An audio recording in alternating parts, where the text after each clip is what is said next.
Welcome again to Bind EduTech, and this is a continued class in which we are discussing some subjective type questions related to the chapter Should Wizard Hit Mommy। अभी तक हम लोगों ने question number 26 तक कर लिया है discuss, और क्वेश्चन नंबर 27 से आज का वीडियो में शुरू करेंगे। क्वेश्चन नंबर 27 में क्या पूछा है, what is mother skunk's role in the story. बहुत फ्रीक्वेंटली आस्क्ड क्वेश्चंस में से है, मतलब बहुत जल्दी पूछा जाता है ये क्वेश्चन कि मदर स्कंक का इस कहानी में क्या रोल था। अब देखो, मैंने तुमको पहले भी वीडियोस में समझाया है कि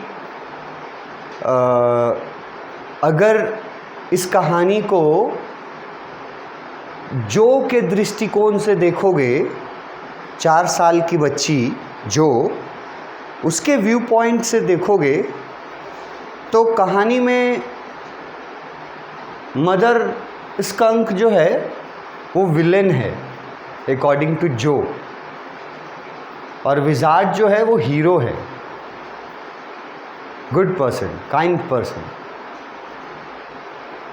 पर साथ ही साथ मैंने ये भी बताया कि एक 4 साल के बच्चे के व्यू पॉइंट से हमने सिर्फ देखने को कहा उसको, वो व्यू पॉइंट सही है ऐसा नहीं कह रहा मैं। अगर प्रैक्टिकली बात करें तो प्रैक्टिकली जो रॉजर स्कंक का स्मेल था, बैड स्मेल, वो एक स्कंक का आइडेंटिटी था, पहचान। ये बात हम आपसे पहले भी डिस्कस किए हैं। और अपनी पहचान को खोने का मतलब है अपने एग्जिस्टेंस को खोना, अपने अस्तित्व को खोना। तो हम लोग को इस व्यू पॉइंट से आंसर लिखना है कि मदर स्कंक का कैरेक्टर नेगेटिव नहीं हम लोग प्रेजेंट कर सकते, लेकिन जो के अकॉर्डिंग देखोगे तो मदर स्कंक तो एकदम विलेन वाला रोल में थी जो के नज़र में। बोलती भी है स्टूपिड मॉमी थी, और ये भी बोलती है कि विजार्ड को अपने मैजिक स्टिक से उस स्टूपिड मॉमी के सिर पे मारना चाहिए। That is the viewpoint of a 4-year girl, but that is not the reality. The reality is that Mother Skunk was right. What she did was also right, ultimately. इस question में देखो mother skunk का role के बारे में क्या बताता है। Roger skunk came back home. Mother skunk का रोल तो वहाँ से शुरू होता है जहाँ से रॉजर स्कंक घर वापस आता है शाम को। सैटरडे का दिन था। रॉजर स्कंक आज जब घर वापस आया तो कैसे मूड में था, अच्छे मूड में था या ख़राब मूड में था? हैप्पी मूड में था आज रॉजर स्कंक घर आते वक्त। क्यों? क्योंकि आज पहली बार उसको अपने जीवन में दोस्त और खुशियाँ मिली थी, फर्स्ट टाइम। पहले क्यों नहीं मिलता था? बैड स्मेल के वजह से। आज क्यों मिला खुशी? गुड स्मेल के वजह से। तो वो बहुत हैप्पीली घर आता है रॉजर स्कंक। और यहाँ से फिर मदर स्कंक का रोल शुरू होता है, जो ट्विस्ट के रूप में बताया गया था। ही स्मेल्ड लाइक रोजेज। जब वो घर वापस आया तो वो कैसा स्मेल कर रहा था? गुलाब जैसा स्मेल कर रहा था। उसकी mother, his mother wondered what that awful smell was. और सबसे पहली बात कि उसकी माँ को उसका गुलाब का खुशबू बदबूदार लगा। पहला पॉइंट, जैसे ही वो अपने रोजेस वाले खुशबू के साथ अपने घर गया खुशी खुशी, तो उसकी मदर का रिएक्शन था कि कहाँ से बदबू आ रहा है, very bad smell coming from something और समवन। उसकी माँ को वो रोजेस वाला स्मेल कैसा स्मेल लग रहा था? ऑफुल स्मेल लग रहा था रॉजर की माँ को। और रॉजर की माँ बहुत गुस्सा हो गई थी ये जान करके कि वो स्मेल उसके बेटे रॉजर स्कंक से आ रही है। ये जान करके बहुत गुस्सा हुई थी कि उसके बेटे ने विजार्ड के पास जा कर के अपना ओरिजिनल, अपना नेचुरल जो स्मेल है उसको चेंज करवा लिया है और रोजेज़ वाला स्मेल करवा लिया है। तो बहुत गुस्सा होती है वो ये सब जान करके, और वो डिसाइड करती है कि उसको वापस ले जाती है उसी समय। She decided to take him right back to the awful wizard. देखो इस कहानी में बहुत बार आंसर्स में ऑफुल वर्ड दो चीज़ों के साथ यूज़ किए हैं, एक स्मेल के साथ और दूसरा विजार्ड के साथ। तो स्मेल का मतलब वेरी बैड स्मेल, तो ऑफुल, और अगर विजार्ड के साथ लगा दिए तो वेरी बैड विजार्ड, मतलब विजार्ड मदर के नज़र में, मदर स्कंक के नज़र में विजार्ड बदमाश था, शैतान था, उसने गलत काम किया था, इसीलिए उसके लिए ऑफुल विजार्ड वर्ड यूज़ किया गया है। तो ये वर्ड्स अगर तुम भी यूज़ करो, कभी स्मेल के लिए कभी विजार्ड के लिए, तो तुमको इसका पॉजिटिव इफ़ेक्ट देखने को मिलेगा। तो उसकी मम्मी गुस्सा हो जाती है और वो डिसाइड करती है कि वो तुरंत उसको उस बदमाश विजार्ड के पास ले जाएगी। क्यों ले जाएगी? Because she wanted Roger to smell like a skunk. क्योंकि वो चाहती थी कि रॉजर को एक स्कंक जैसा ही स्मेल करना चाहिए, रोजेस जैसा नहीं। जैसा मैंने कहा, उदाहरण भी दिया था कि गुलाब का फूल से गेंदा का स्मेल आने लगे और गेंदा के फूल से गुलाब का स्मेल आने लगे, तो दोनों का अस्तित्व समाप्त हो जाएगा ना। वो स्मेल तो उसका एग्जिस्टेंस है, उसका आइडेंटिटी है। जो रोज़ का स्मेल है वो रोज़ का आइडेंटिटी है, जो गेंदा फूल का स्मेल है वो गेंदा फूल का आइडेंटिटी है। तो वो चाहती थी कि उसका बेटा वैसा ही स्मेल करे जैसा एक स्कंक को करना चाहिए। A mother doesn't care whether her child whom she loves and cherishes smells of roses or smells bad. अब एक माँ के बारे में बताया गया है कि रॉजर की माँ यहाँ रिप्रेजेंट करती है सभी मदर्स को। मदर जो होती है ना, माँ जो होती है, उसका जो अपने चाइल्ड के प्रति, अपने बच्चे के प्रति जो प्यार रहता है, जो केयर रहता है, और जो चेरिशेस वर्ड देखो यहाँ लिखे हैं, चेरिशेस, अब ये वर्ड, अगर चेरिसेस का वर्ड मीनिंग कुछ लोग जानते होंगे तो अच्छी बात है, नहीं जानते तो सुन लो, समझ लो, कोशिश करो याद रखें। चेरिश वर्ड से प्लूरल बना दिया, चेरिसेस। चेरिश वर्ड का मतलब होता है हैप्पी, तो चेरिसेस मतलब हो गया सीधा सीधा हैप्पीनेस। चेरिसेस अगर वर्ड तुमको नहीं याद रहे ना तो हैप्पीनेस वर्ड यूज करना इसके जगह पर।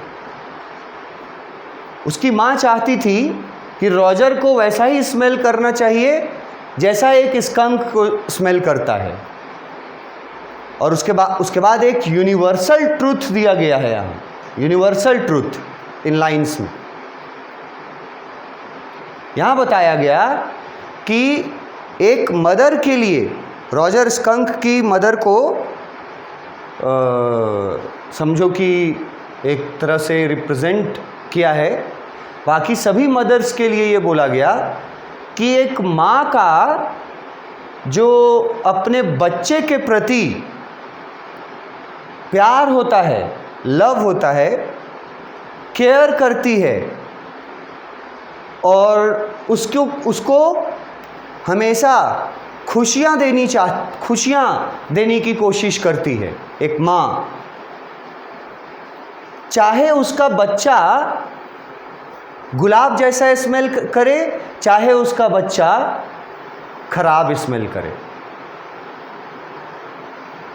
माँ के नज़रों में ऐसा नहीं था कि गुलाब वाला स्मेल आ गया रॉजर स्कंक के अंदर, तब माँ उसको ज़्यादा प्यार करेगी, ज़्यादा उसका केयर करेगी, ऐसा नहीं है। एक मदर के व्यू पॉइंट को बताया गया कि एक माँ है, वो इस बात की चिंता नहीं करती कि उसका बच्चा कैसा स्मेल करता है, रोजेस जैसा स्मेल करता है कि बैड स्मेल करता है।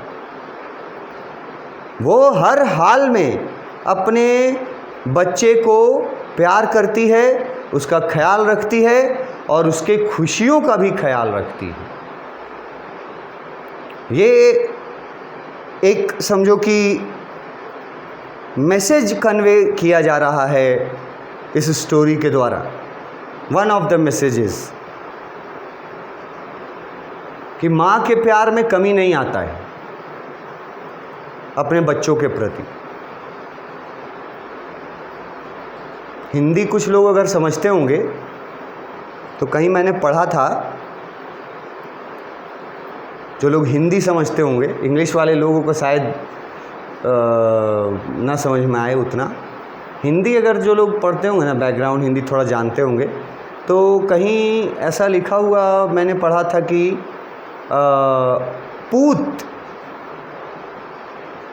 कपूत हो सकता है मगर माता कुमाता नहीं हो सकती। इसका मतलब समझते हो? पूत मतलब हो गया बच्चा, पूत मतलब चाइल्ड, और चाइल्ड बच्चा अगर अच्छा रहेगा तो उसको सपूत बोलते हैं हिंदी में, और बुरा रहेगा तो कपूत बोलते हैं। तो बच्चा कपूत हो सकता है मगर माता जो है ना वो कभी कुमाता नहीं हो सकती। उसका नज़रिया, उसका प्यार अपने बच्चे के प्रति कम नहीं होता। वो हर हाल में अपने बच्चे का के प्रति उसका प्यार और उसका जो ख्याल है और अपने बच्चे के प्रति अच्छे और गलत का जो सोच है कि क्या मेरे बच्चे के लिए सही है, क्या मेरे बच्चे के लिए गलत है। यहाँ मदर्स हमेशा सही होती हैं। अब तुम इसको हर एज ग्रुप के साथ मत लेना। तुम इसको 4 साल के एज ग्रुप के साथ लेना, क्योंकि कहानी में जो सेंट्रल कैरेक्टर हमारी है जो 4 साल की बच्ची है। तो ये मैंने जो बोला कि मदर्स जो अपने बच्चों के लिए जो उनका प्यार होता है, जो केयर होता है, वो हमेशा रहता है, इक्वल रहता है। बच्चे चाहे जैसे भी ट्रीट करें, अच्छे से ट्रीट करें या नहीं करें, मगर मदर हमेशा अपने बच्चे का भलाई ही चाहती है। ये तो सब पे लागू होता है, ऑल एज ग्रुप्स। मगर यहाँ इस कहानी में जो 4 साल की उम्र की बच्ची है, उसके फादर जैक जो हैं और उसकी मदर क्लेयर, ये दोनों अपने 4 साल की बच्ची का हमेशा भला ही सोचेंगे ना, उसका बुरा तो नहीं सोचेंगे कभी। कोई भी माता पिता अपने बच्चे का बुरा नहीं सोचता। हर माता पिता अपने बच्चे के लिए अच्छा ही सोचते हैं, बस नज़रिया अलग अलग हो जाता है। तो यहाँ पर 4 साल के बच्ची के नज़रिए से देखना तुम इसको और समझना। 4 साल की बच्ची है एक तरफ, 4 साल की बच्ची जो ये बोल रही है कि मदर ने गलत किया रॉजर स्कंक का पुराना बैड स्मेल वापस दिलवा के। ये सोचना है 4 साल की बच्ची का। और जैक का कहना है कि नहीं, मदर ने गलत नहीं किया, मदर ने बिल्कुल सही किया, और उसके पीछे लॉजिक है जो शायद उस समय 4 साल की उम्र में शायद बच्ची को ना समझ में आए वो लॉजिक, पर हम लोग तो समझ सकते हैं ना कि उसके पीछे लॉजिक है। जो मदर ने किया वो सही किया था, that was logical and that was right decision. But in Joe's view point mother was wrong, क्योंकि मदर ने अपने बेटे की खुशियां छीन ली, उसकी अच्छी खुशबू के छीन करके। लेकिन रियलिटी में देखोगे, प्रैक्टिकली देखोगे, तो 4 साल की उम्र का बच्चा का डिसीज़न ज़्यादा अच्छा रहेगा या उसके पेरेंट्स का डिसीज़न उसके लिए ज़्यादा अच्छा रहेगा। 4 साल के बच्चे के बारे में मैं बात कर रहा हूँ, आप सोच के देखो। सभी को नहीं लेना इसमें, मतलब बच्चे और माता पिता को नहीं लेना है। 4 साल का बच्चा और उसके पेरेंट्स, दोनों में से कौन सही मतलब अच्छा भलाई वाला डिसीज़न लेगा? वो 4 साल का बच्चा या पेरेंट्स? तो वहाँ पे आंसर श्योर है कि पेरेंट्स। तो उसकी मदर ने जो किया वो बिल्कुल सही किया था। एक माँ अपने बच्चे के लिए हमेशा भला ही सोचती है, चाहे वो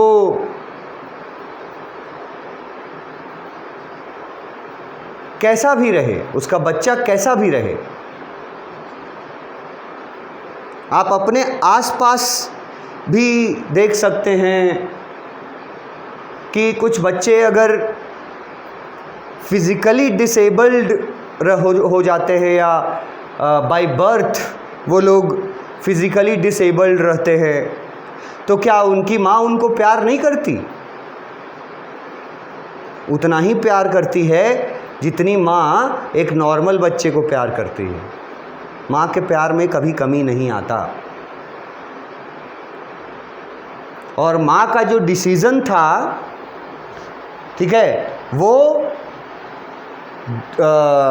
रॉजर स्कंक के भविष्य के लिए बिल्कुल सही था और वो चाहती थी कि रॉजर एक स्कंक है, उसका स्मेल उसका आइडेंटिटी है और उसको अपने आइडेंटिटी को चेंज नहीं करना चाहिए। Besides through the mother's character, माँ का जो कैरेक्टर है यहाँ, मतलब ये रॉजर स्कंक की माँ की बात की जा रही है कि मदर के कैरेक्टर के थ्रू जॉन अपडाइक जो इसके राइटर हैं, ऑथर हैं, वो एक मैसेज कन्वे करना चाहते हैं। कन्वे करना, यहाँ देखो convey, convey word English medium वाले स्टूडेंट्स के लिए बहुत कॉमन वर्ड होगा। मैसेज पहुंचाना, मैसेज देना, give a message, convey a message, एक ही बात होता है। हिंदी मीडियम के बच्चे गिव अ मैसेज जल्दी समझेंगे, कन्वे उनके लिए थोड़ा डिफ़िकल्ट हो जाए, तो गिव मतलब होता है मैसेज देना। रॉजर स्कंक की मम्मी का जो कैरेक्टर था, उस कैरेक्टर से इस कहानी के राइटर जो हैं जॉन अपडाइक, वो कोई एक यूनिवर्सल मैसेज देना चाहते हैं और वो मैसेज मैंने यहाँ थोड़ा बड़ा करके लिखा है और वो मैसेज थोड़ा कॉम्प्लिकेटेड है, मतलब फोकस चाहिए इस पर।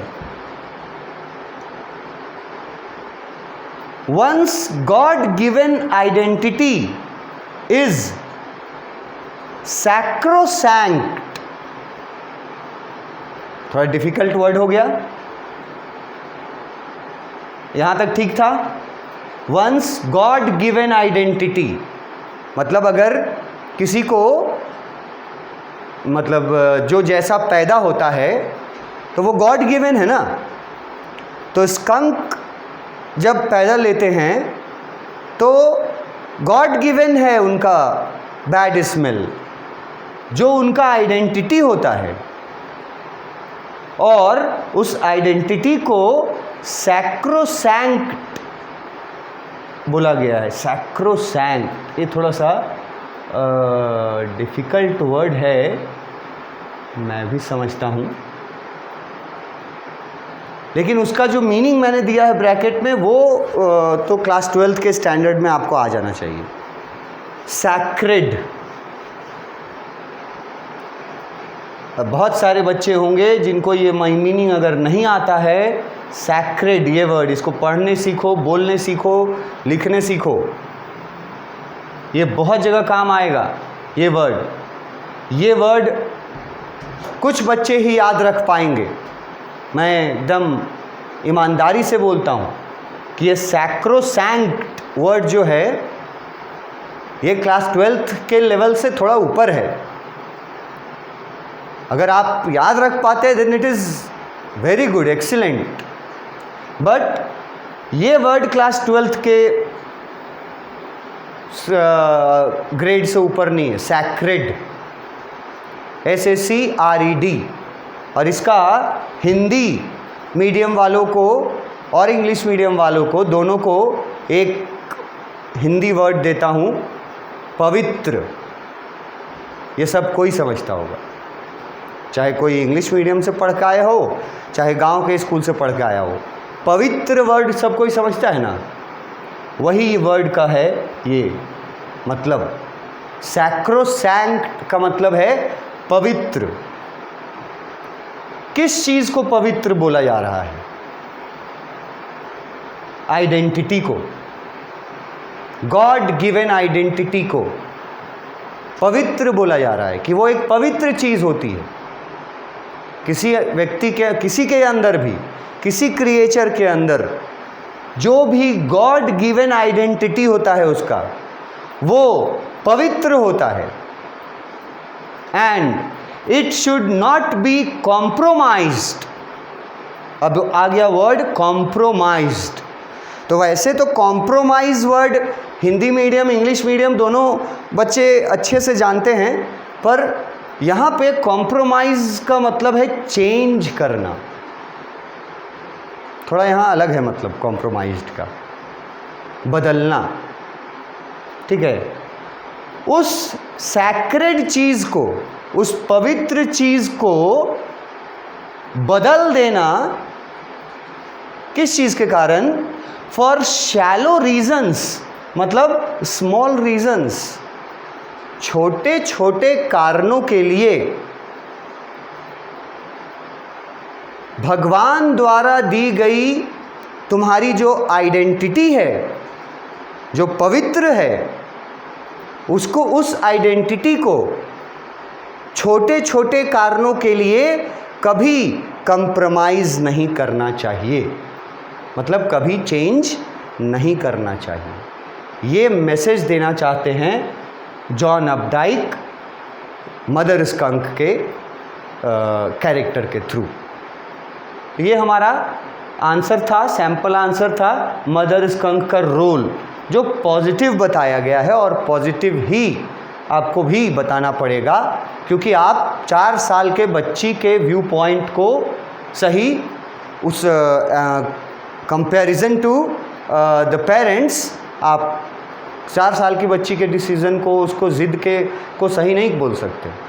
उसकी माँ बिल्कुल सही थी, और उसकी माँ के द्वारा जॉन अपडाइक ये संदेश देना चाहते हैं, यूनिवर्सली ये संदेश देना चाहते हैं कि सभी क्रिएचर्स द्वारा के, सभी क्रिएचर्स को गॉड गिवन आइडेंटिटी मिला हुआ है जो पवित्र है, और छोटी छोटी खुशियों के लिए हमको अपने उस गॉड गिवन पवित्रता को लूज़ नहीं करना चाहिए। ये मैसेज देना चाहते हैं बड़े लेवल पे। तो इसके साथ हम लोग इस क्लास को एंड करते हैं। नेक्स्ट क्लास में नेक्स्ट क्वेश्चन के साथ मिलेंगे। Thank you.